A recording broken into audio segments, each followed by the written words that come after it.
Hello.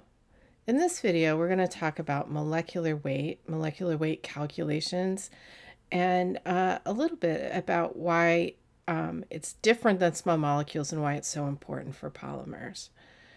So let's think about polyethylene. If we start with just a single repeat unit, CH2, with two hydrogens, we have methane, right? Not a polymer. But then we have ethane, if we add another CH2 with the two hydrogen end groups. And then propane and butane, and those are all gases. And then we get into liquids and we get into semi-solids as we keep going, so into the waxes. And then eventually become a polymer, a long entangled polymer. And somewhere, once we get past those semi-solids, it doesn't really matter if we add another CH2 group, right? And so polymer chains have a distribution of molecular weight, unlike small molecules, right? If we add a CH2 group to methane, we have a whole different molecule. It's ethane. If we add a CH2 group to butane, we now have pentane. So they're different molecules. But when we have high molecular weight polymer, adding a few or a lot of repeat units doesn't have a great impact on properties. And we have a distribution, so it all gets sort of smeared out. So why do we care so much about molecular weight of polymers? Properties vary by molecular weight. So if we look at the graphs shown here, we can see that tensile strength increases greatly with molecular weight, and then it starts to plateau off. On the other hand, melt viscosity is sort of flat and slowly increasing until it rapidly increases. Those inflection points are related to where the chains start to entangle. So once we get a lot of entanglements, the properties can either plateau in the case of tensile strength, or they can start to shoot up in the case of melt viscosity. And so a lot of times we want to balance these properties. So we might want a really strong fiber with great tensile strength, but we have to process that polymer. So if we get too high in molecular weight, our melt viscosity keeps going up, but our tensile strength isn't going up as rapidly. So there's a trade-off, because our melt viscosity is going to impact our processing costs a lot. So knowing what our molecular weight is, knowing what our molecular weight distribution is, like how many chains we have of each molecular weight, can be really important and have a lot of impact on polymer properties. So I keep mentioning molecular weight distributions. What do I mean by that? So any synthetic polymer is going to have a distribution of chain lengths. We can have a very narrow distribution, but not every chain on a synthetic polymer is going to have the exact same number of repeat units. We're going to have some that are a little bigger and some that are a little smaller if we have a narrow molecular weight distribution. But if we have a broad molecular weight distribution, there might be a huge range of lengths or weights of polymer chains. So I keep saying weight. Do I actually, and all other polymer scientists, mean weight? Do we mean weight? What do we mean? We mean mass, right? We're talking about the molar mass. But historically, we've said molecular weight for polymers, and the majority of the polymer science and engineering community still refers to the molecular weight instead of the molar mass. But that's really what we mean. So we're going to learn about two specific averages. And you guys have been able to do an average since you were in elementary school. So quick, I've got 200 monomers. I polymerize them into 10 chains. What's the average length of the chain?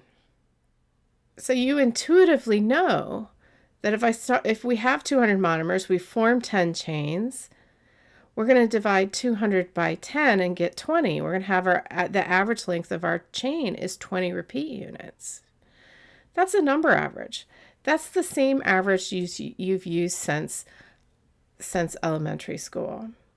But we're going to write it in a more formal notation. So our number average molecular weight is equal to the sum of NX, which is the number of xmers, times the mass of 1 xmer.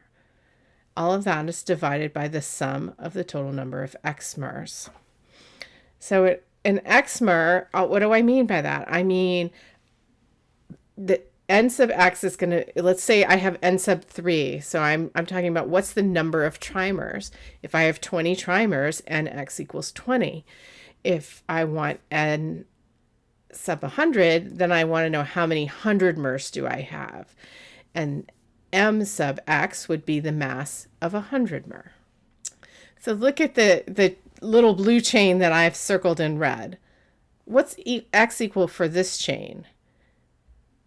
It's a blank mer. What is it? So let's calculate the number average molecular weight for a rather odd collection of things. I have a 10,000 pound elephant and 4 1-pound mosquitoes on his back. This is my collection of things. What is the number average molecular weight for this collection of things? Let's calculate the number average molecular weight of our collection of things, our elephant and the 4 mosquitoes. So our number average molecular weight is the sum of nx, which is the number of things of things of type X, times the mass of the thing of type X, divided by the sum of nx. So for our collection of things, what do we have? So in this case, the number average molecular weight is going to equal the number of elephants times the mass of an elephant plus the number of mosquitoes times the mass of the mosquito divided by the number of elephants plus the number of mosquitoes. Okay, so we only have 2 types of things, so we only have 2 terms. All right, so what does that equal? We have 1 elephant times 10,000 pounds. That's its mass, plus 4 mosquitoes times 1 pound, divided by 1 elephant plus 4 mosquitoes. So this is approximately equal to 10,000 pounds divided by 5, or I could have written 10,004, right? Which is approximately equal to 2,000 pounds. Is 2,000 pounds a good estimate of the stomping power of our collection of things? No, of course not. So this is the number average, and it's a very useful average. And again, this is the average you've used since elementary school. But it's not very good for estimating the stomping power of our collection of things. We need a different average. We're going to use the weight average molecular weight to get a better estimate on the stomping power. Because what matters for stomping? What's the biggest thing? The biggest thing matters. The mosquitoes don't matter as much, so we'll do a different average to get a better estimate, a more relevant molecular weight for our particular property.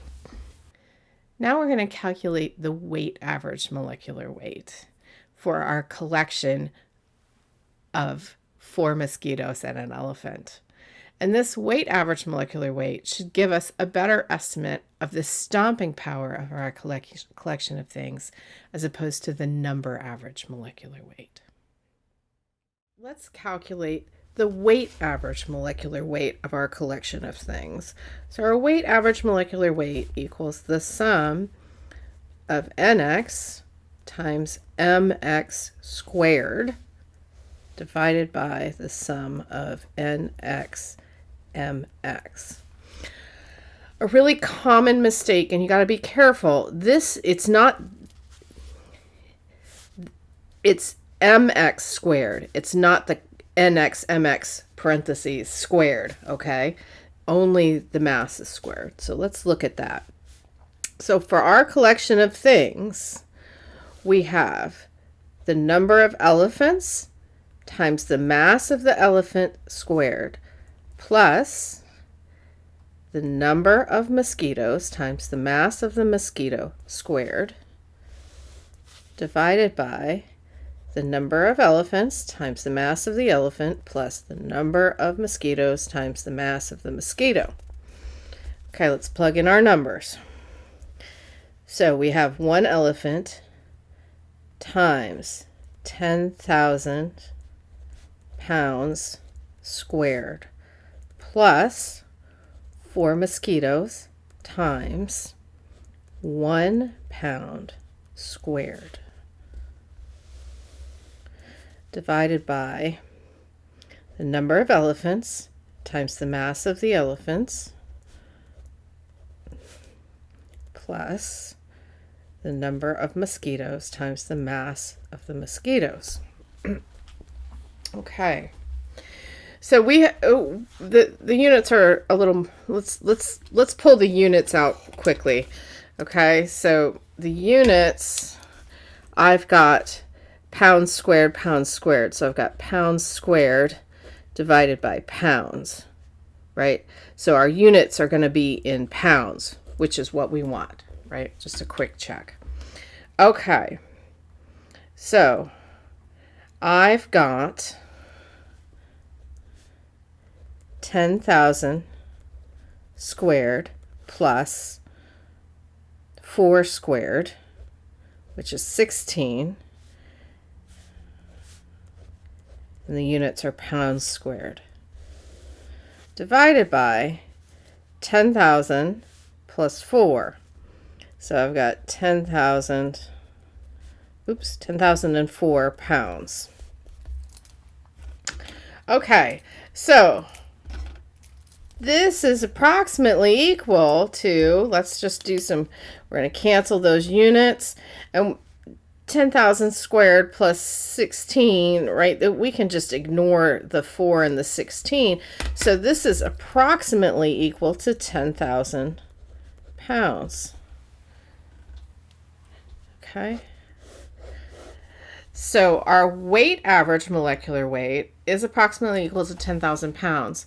And that molecular weight is a much better representative of the stomping power of our collection of things. So some molecular weight averages are more important for some properties. Okay? So sometimes the weight average puts more emphasis on the larger items, the larger things in the average.